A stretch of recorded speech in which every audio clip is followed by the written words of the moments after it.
শহীদ বুদ্ধিজীবী দিবসে জাতির শ্রেষ্ঠ সন্তানদের শ্রদ্ধা ভরে স্মরণ, নির্বাচন অনুষ্ঠানের মাধ্যমে গণতন্ত্রের যাত্রা অটুট থাকার আশা রাজনীতিবিদদের। নির্বাচন সামনে রেখে নেতা প্রার্থীদের নিরাপত্তা দেবে সরকার, শেখ হাসিনার উস্কানিমূলক বক্তব্যের জেরে ভারতীয় হাই কমিশনারকে তলব। চিকিৎসাধীন হাদির অবস্থা এখনও আশঙ্কাজনক, হামলার ঘটনায় আটক 2 সন্দেহভাজন, আরেকজনের ভ্রমণ বৃত্তান্ত খতিয়ে দেখছে পুলিশ। এবং জুলাই আন্দোলনে গণমাধ্যমের ভূমিকায় হতাশ তথ্য উপদেষ্টা, যে কোনো মূল্যে ফ্যাসিবাদী অপশক্তি প্রতিহতের হুঁশিয়ারি এলজিআরডি উপদেষ্টার।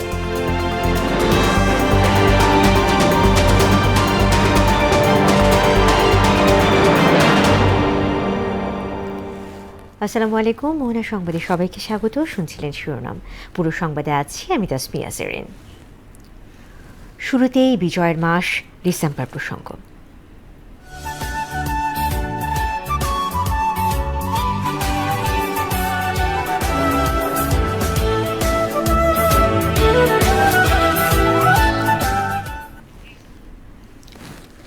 শহীদ বুদ্ধিজীবী দিবস আজ।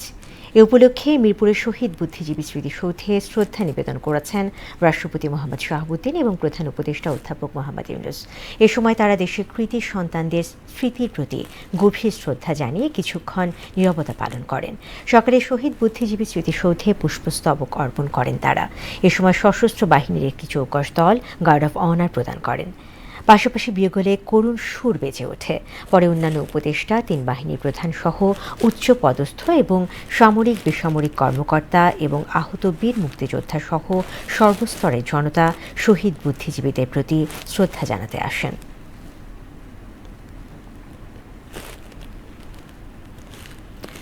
যথাসময়ে নির্বাচন অনুষ্ঠানের মধ্য দিয়ে গণতান্ত্রিক অগ্রযাত্রা অব্যাহত থাকবে বলে আশা জানালেন বিএনপির মহাসচিব মির্জা ফখরুল ইসলাম আলমগীর। দেশের সব ষড়যন্ত্র এবং চক্রান্ত ব্যর্থ করে দিয়ে দেশকে নতুনভাবে গড়ে তোলার প্রতিশ্রুতিও ব্যক্ত করেন তিনি। এ সময় ফ্যাসিবাদ বিরোধী জাতীয় ঐক্য ধরে রাখার আহ্বান জানান এনসিপির আহ্বায়ক নাহিদ ইসলাম। তানজিদ ভুঁইয়ার প্রতিবেদন। শহীদ বুদ্ধিজীবী দিবস আজ। ৭১-এর এই দিনে পাকিস্তানি হানাদার বাহিনীর দোসররা বাঙালির শ্রেষ্ঠ সন্তান বুদ্ধিজীবীদের হত্যা করে। দিনটির স্মরণে রোববার সকালে মিরপুর শহীদ বুদ্ধিজীবী কবরস্থানে শ্রদ্ধা জানাতে আসেন বিএনপি সহ বিভিন্ন রাজনৈতিক দলের নেতারা। আগামী দিনে দেশে একটি অবাধ সুষ্ঠু নির্বাচনের মধ্য দিয়ে গণতান্ত্রিক ধারার প্রতিষ্ঠিত হবে বলে জানান নেতারা। গণতন্ত্র ভোটাধিকার প্রতিষ্ঠার জন্য যে লড়াই করেছি, এটা কিন্তু এখন পর্যন্ত প্রতিষ্ঠিত হয় নাই। মুক্তিযুদ্ধের যে অঙ্গীকার, সাম্য, মানবিক মর্যাদা, সামাজিক ন্যায় বিচার পুরোপুরি ভুলুণ্ঠিত হয়ে গিয়েছিল। আমরা চাই একটি জনবান্ধব সরকার গঠন করার মধ্য দিয়ে এই প্রতিষ্ঠানগুলো আবার তাদের স্বমহিমায় ফিরে আসুক। বুদ্ধিজীবীরা যাদের লেখনীতে বাংলাদেশের নামক রাষ্ট্রের জন্য মানুষ উদ্বুদ্ধ হয়েছে। এ সময় ফ্যাসিবাদ বিরোধী জাতীয় ঐক্য ধরে রাখার আহ্বান জানান এনসিপির আহ্বায়ক নাহিদ ইসলাম। ফ্যাসিবাদ বিরোধী জাতীয় ঐক্য বজায় রাখতে হবে। আমরা দেখছি ন্যূনতম একটা জাতীয় ঐক্য আমাদের মধ্যে রাখতে হবে। আমাদের মধ্যে বিভক্তি থাকলে ফ্যাসিস্ট শক্তি সেটা থেকে সবচেয়ে বেশি সুবিধাপ্রাপ্ত হবে। আর দেশের প্রতিটি ক্ষেত্রে অগ্রযাত্রায় সবসময় বুদ্ধিজীবীরা অগ্রণী ভূমিকা পালন করেন জানিয়ে আগামী দিনে সাম্য এবং মানবিক রাষ্ট্র গড়ার প্রত্যাশা ব্যক্ত করেন বিএনপি স্থায়ী কমিটির সদস্য ডক্টর আব্দুল মঈন খান। কিভাবে আলবদর বাহিনী কিভাবে এই দেশের বুদ্ধিজীবী সমাজকে ধ্বংস করেছিল, নির্মমভাবে কষাঘাত হেনেছিল, তাদের হত্যা করেছিল। তারা ভেবেছিল হয়তো তারা মুক্তিযুদ্ধে পরাজিত হয়েছে, কিন্তু তারা হয়তো বুদ্ধিজীবী সমাজকে হত্যা করে দিয়ে বাংলাদেশের যে অগ্রগতি সেটা রুখে দেবে। এ সময় নির্বাচনের মাধ্যমে দেশের মানুষের স্বপ্নের গণতান্ত্রিক বাংলাদেশ গড়ে তোলা সম্ভব বলে মত দেন বিএনপি মহাসচিব। ব্যর্থ করে দিয়ে এই দেশের মানুষ তাদের গণতান্ত্রিক যে অধিকার সে অধিকারকে প্রতিষ্ঠা করবে এবং আমরা বিশ্বাস করি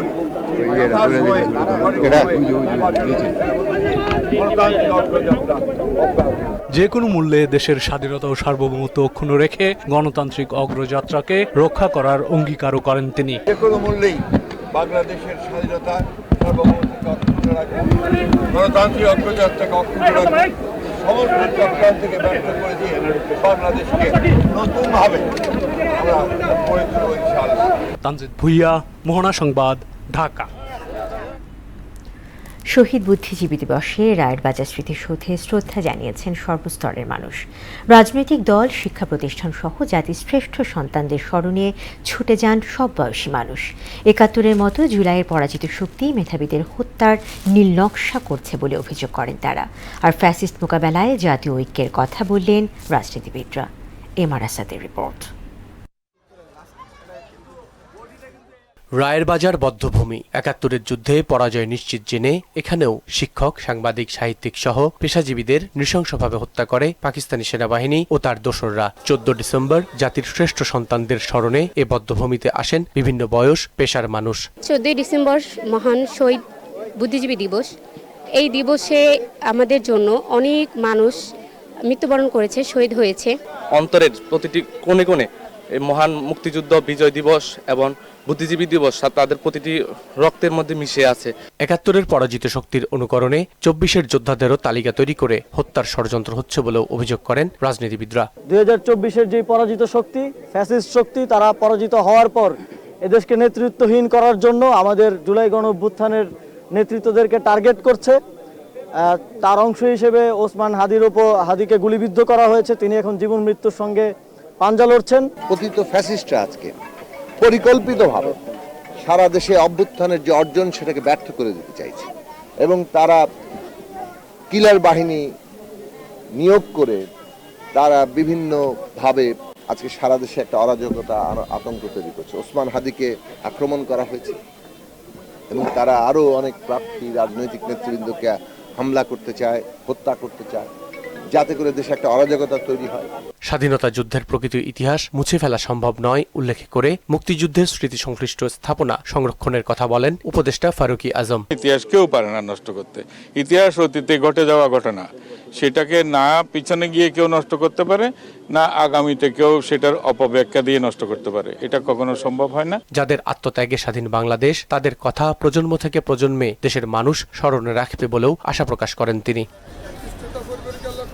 এমআর আসাদ, মোহনা সংবাদ, ঢাকা।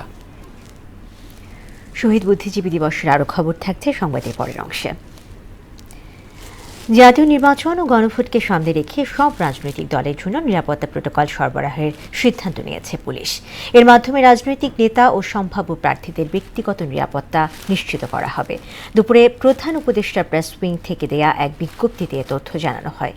বিজ্ঞপ্তিতে বলা হয়েছে, নেতাদের বাসস্থান, কার্যালয়, চলাচল, জনসভা ও সাইবার স্পেসে নিরাপত্তা নিশ্চিত করা হবে। একই সঙ্গে গণঅভ্যুত্থানের সম্মুখ সারির নেতাদের বাড়তি নিরাপত্তা ব্যবস্থা নেওয়া হয়েছে।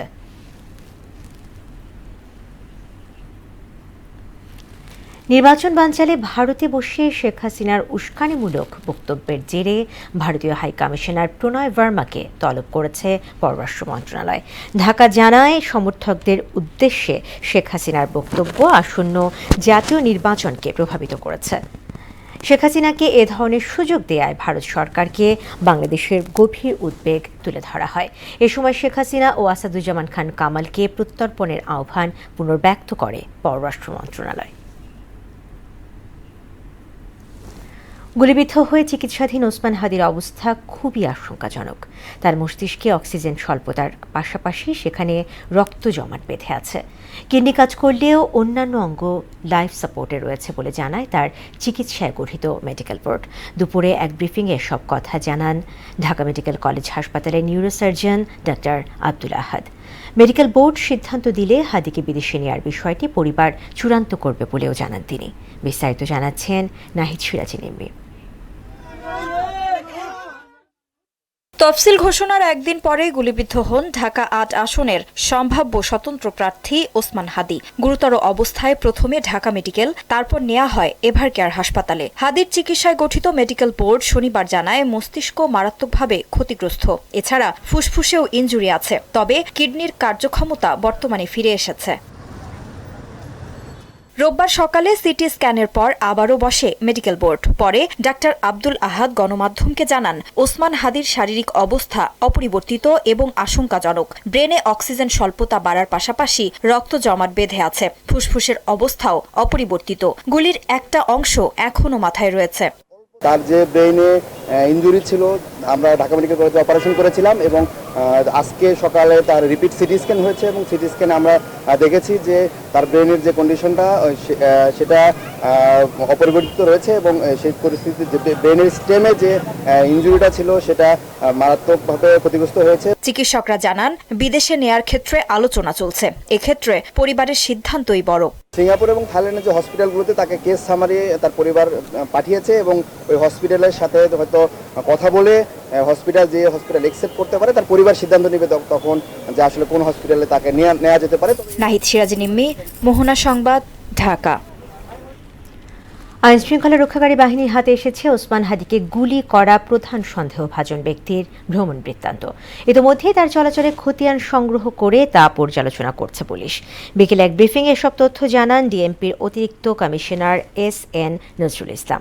আসামিদের পলায়ন ঠেকাতে পাসপোর্ট ব্লক করা সহ সীমান্তে বিজিবিকে কড়া নজরদারির নির্দেশনা দেওয়া হয়েছে বলেও জানান তিনি। এদিকে শেরপুরের নালিতাবাড়ি সীমান্ত থেকে সন্দেহভাজন 2 পাচারকারীকে গ্রেফতার করেছে পুলিশ। করিম মাসুদ, আরেকজন ছিল মোহাম্মদ আলমগীর শেখ। ঘটনার তদন্তে জানা যায় সন্দেহভাজন ব্যক্তিরা হেলমেট পরিহিত অবস্থায় ভিকটিম ওসমান হাদিকে খুব কাছ থেকে গুলি করে। সন্দেহভাজন ব্যক্তিরা যেন সীমান্ত পার না হতে পারে সেজন্য তাদের পাসপোর্ট সংগ্রহ করে পাসপোর্ট ব্লক করে দেওয়া হয়েছে। সীমান্তে অতিরিক্ত সতর্কতা জারি করা হয়েছে। দর্শক, এভারকেয়ার হাসপাতালে চিকিৎসাধীন বিএনপি চেয়ারপারসন বেগম খালেদা জিয়া ও ইনকিলাব মঞ্চের মুখপাত্র ওসমান হাদির শারীরিক অবস্থা জানাতে যুক্ত হচ্ছেন সহকর্মী মোহাম্মদ জুয়েল। বেগম জিয়া এবং হাদির শারীরিক অবস্থার সবশেষ কি তথ্য আছে আপনার কাছে, আমাদেরকে জানাবেন।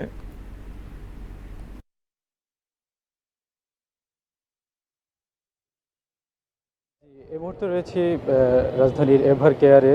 এখানে বিএনপির চেয়ারপারসন এবং শরীফ ওসমান হাদি চিকিৎসাধীন রয়েছে। আমরা যদি আপনাদেরকে জানি যে বেগম খালেদা জিয়ার বর্তমান শারীরিক অবস্থা অপরিবর্তিত রয়েছে।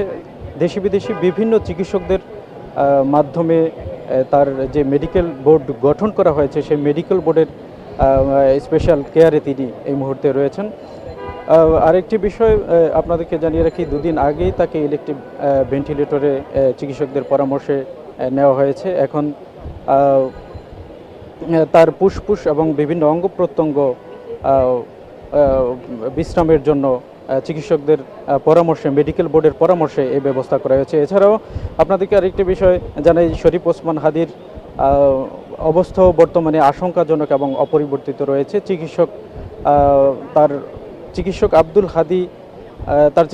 আব্দুল আহাদ যে বিষয়টি জানিয়েছেন যে তার মস্তিষ্কের বর্তমান অবস্থা আশঙ্কাজনক এবং অপরিবর্তিত রয়েছে। তার এটি সিটি স্ক্যান করা হয়েছে। সিটি স্ক্যানে যেমনটি এসেছে যে তার মস্তিষ্কের অবস্থা আগের মতোই অপরিবর্তিত রয়েছে। চিকিৎসক আরও যে বিষয়গুলো জানিয়েছে যে গুলি ঠিক ডান পাশ দিয়ে ঢুকে বাম পাশে বের হওয়ার কারণে মস্তিষ্কের কিছু অংশ ক্ষতিগ্রস্ত হয়েছে এবং পরবর্তীতে যখন এটি যখন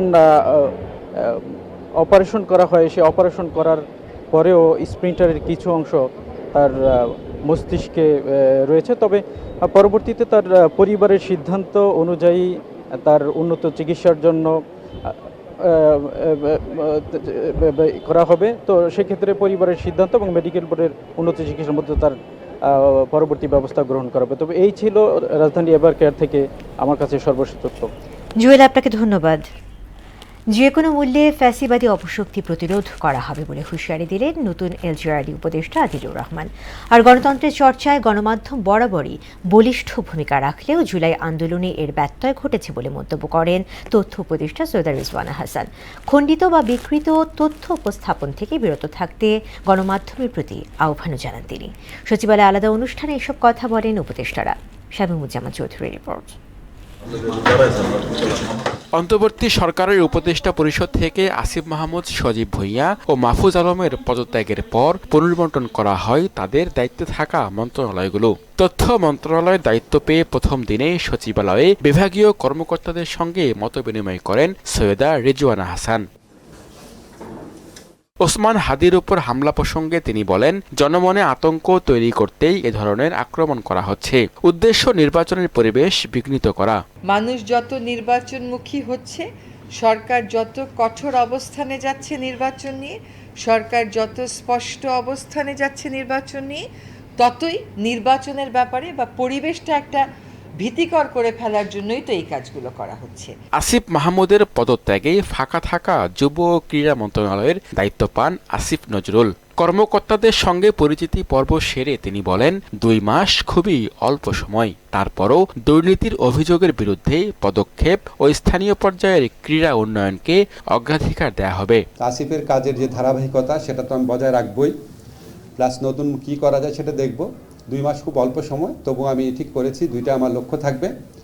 একটা হচ্ছে যদি কোনো রকম দুর্নীতি বা অনিয়ম বিরোধী কোনো পদক্ষেপ নেওয়ার স্কোপ থাকে তাহলে সেটা নিব। আর হচ্ছে ঢাকার বাইরে যে স্টেডিয়ামগুলো আছে, তারপর আপনার বিভিন্ন আমাদের মন্ত্রণালয়ের বিভিন্ন অফিস আছে, সেগুলিকে কীভাবে অ্যাক্টিভেট করা যায় সেটা চেষ্টা করব। গৃহায়ন, গণপূর্ত এবং শিল্প মন্ত্রণালয়ের সঙ্গে এবার এলজিআরডির দায়িত্ব দেওয়া হলো আদিলুর রহমানকে। নতুন দপ্তরের প্রথম দিনে অফিস শেষে তিনি বলেন, যে কোনো মূল্যে ফ্যাসিবাদী অপশক্তিকে প্রতিরোধ করা হবে। আমরা যারা ফ্যাসিবাদী শক্তির যারা রেমনেন্টস দেশে আছে তাদের দমন করব, তাদের প্রতিহত করব।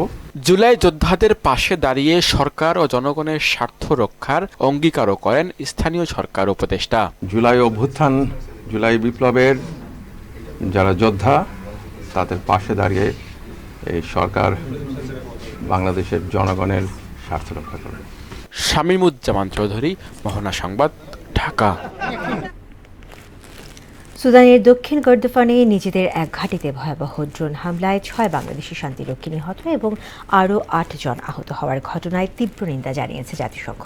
এই হামলাকে ভয়ঙ্কর আখ্যা দিয়ে জাতিসংঘ সতর্ক করে বলেছে এটি যুদ্ধাপরাধ বলে গণ্য হতে পারে। জাতিসংঘ মহাসচিব অ্যান্তোনিও গুতেরেস এ হামলার তীব্র নিন্দা জানিয়ে বাংলাদেশ সরকার এবং জনগণের পাশাপাশি নিহত শান্তিরক্ষীদের পরিবারের প্রতি গভীর সমবেদনাও জানান। এ হামলার পেছনে আধা সামরিক বাহিনী, র্যাপিড সাপোর্ট ফোর্সেস এবং RSF-কে দায়ী করেছে দেশটির সেনাবাহিনী। দেশজুড়ে নানা আয়োজনে পালিত হচ্ছে শহীদ বুদ্ধিজীবী দিবস। প্রতিনিধিদের পাঠানো তথ্যচিত্রে আরও জানাচ্ছেন সিফাত রহমান জেসে। ময়মনসিংহে থানাঘাট বধ্যভূমিতে শহীদদের ফুল দিয়ে শ্রদ্ধা জানানোর মাধ্যমে যথাযোগ্য মর্যাদায় পালিত হয়েছে শহীদ বুদ্ধিজীবী দিবস। সিলেট কেন্দ্রীয় শহীদ মিনার সংলগ্ন শহীদ বুদ্ধিজীবী কবরস্থানে শ্রদ্ধা নিবেদনের মাধ্যমে পালিত হয়েছে শহীদ বুদ্ধিজীবী দিবস। শহীদ বুদ্ধিজীবী দিবস উপলক্ষে রংপুরে সরকারি বেসরকারি উদ্যোগে দিনব্যাপী নানা কর্মসূচি পালিত হচ্ছে। শহীদ বুদ্ধিজীবী দিবস উপলক্ষে রাঙামাটিতে আলোচনা সভা অনুষ্ঠিত হয়েছে। মেহেরপুরের গাংনীতে উপজেলা পরিষদের পক্ষ থেকে শহীদ মিনারে ফুল দিয়ে শ্রদ্ধা নিবেদনের মাধ্যমে শহীদ বুদ্ধিজীবী দিবস পালন করা হয়েছে। টাঙ্গাইলে বিভিন্ন কর্মসূচির মধ্য দিয়ে জামায়াত ইসলামী শহীদ বুদ্ধিজীবী দিবস পালন করেছে। সিরাজগঞ্জে শহীদ বুদ্ধিজীবী দিবস উপলক্ষে 1 মিনিট নীরবতা পালন ও আলোচনা সভা অনুষ্ঠিত হয়েছে। ঝালকাঠিতে পৌরসভা খেয়াঘাটে অবস্থিত বুদ্ধিজীবী স্মৃতিসৌধে পুষ্পস্তবক অর্পণ করে যথাযোগ্য মর্যাদায় শহীদ বুদ্ধিজীবী দিবস পালিত হয়। সিফাত রহমান জেসি, মোহনা সংবাদ। ক্রিকেট 5 ম্যাচ সিরিজের তৃতীয় টি20তে আজ মাঠে নামছে ভারত এবং দক্ষিণ আফ্রিকা। ধর্মশালায় বাংলাদেশ সময় সন্ধ্যা 7:30টায় শুরু হবে খেলা। সিরিজের প্রথম ম্যাচে 101 রানের বিশাল ব্যবধানে হারলেও দ্বিতীয় ম্যাচে 51 রানের জয় ঘুরে দাঁড়ায় প্রোটিয়ারা। এ ম্যাচ জিতে সিরিজে এগিয়ে থাকার প্রত্যাশা রয়েছে দুই দলেরই। দ্বিতীয় টি20তে 90 রানের বিস্ফোরক ইনিংস খেলা প্রোটিয়া ব্যাটার কোয়েন্টন ডি ককের দিকে এবার আলাদা নজর থাকবে ইন্ডিয়ান বোলারদের। টি20 ফরম্যাটে এ পর্যন্ত দুই দলের 33 বারের মুখোমুখি ভারত জিতেছে 19টিতে, যেখানে প্রোটিয়াদের আছে 13টি জয়। পরিত্যক্ত হয় 1টি ম্যাচ। শেষ করব মোহনা সংবাদ, যাবার আগে শিরোনামগুলো আরও একবার।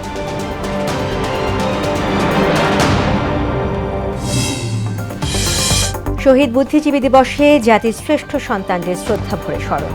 নির্বাচন অনুষ্ঠানের মাধ্যমে গণতন্ত্রের যাত্রা অটুট থাকার আশা রাজনীতিবিদদের। নির্বাচন সামনে রেখে নেতা প্রার্থীদের নিরাপত্তা দেবে সরকার, শেখ হাসিনার উস্কানিমূলক বক্তব্যের জেরে ভারতীয় হাই কমিশনারকে তলব। চিকিৎসাধীন হাদির অবস্থা এখনো আশঙ্কাজনক। হামলার ঘটনায় আটক 2 সন্দেহভাজন।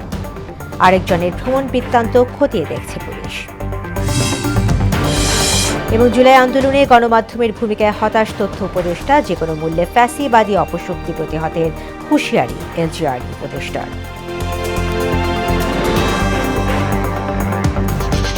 দর্শক, এই ছিল মোহনা সংবাদে। পরবর্তী সংবাদ রাত 9টায়, এরপর সন্ধ্যা 7টায় দেখবেন সংবাদ এক নজরে। এছাড়া মোহনার সবশেষ খবর জানতে ভিজিট করুন www.mohana.tv। সংবাদ দেখতে পারেন আমাদের ফেসবুক পেজ ও ইউটিউবেও। এতক্ষণ সঙ্গে থাকার জন্য ধন্যবাদ।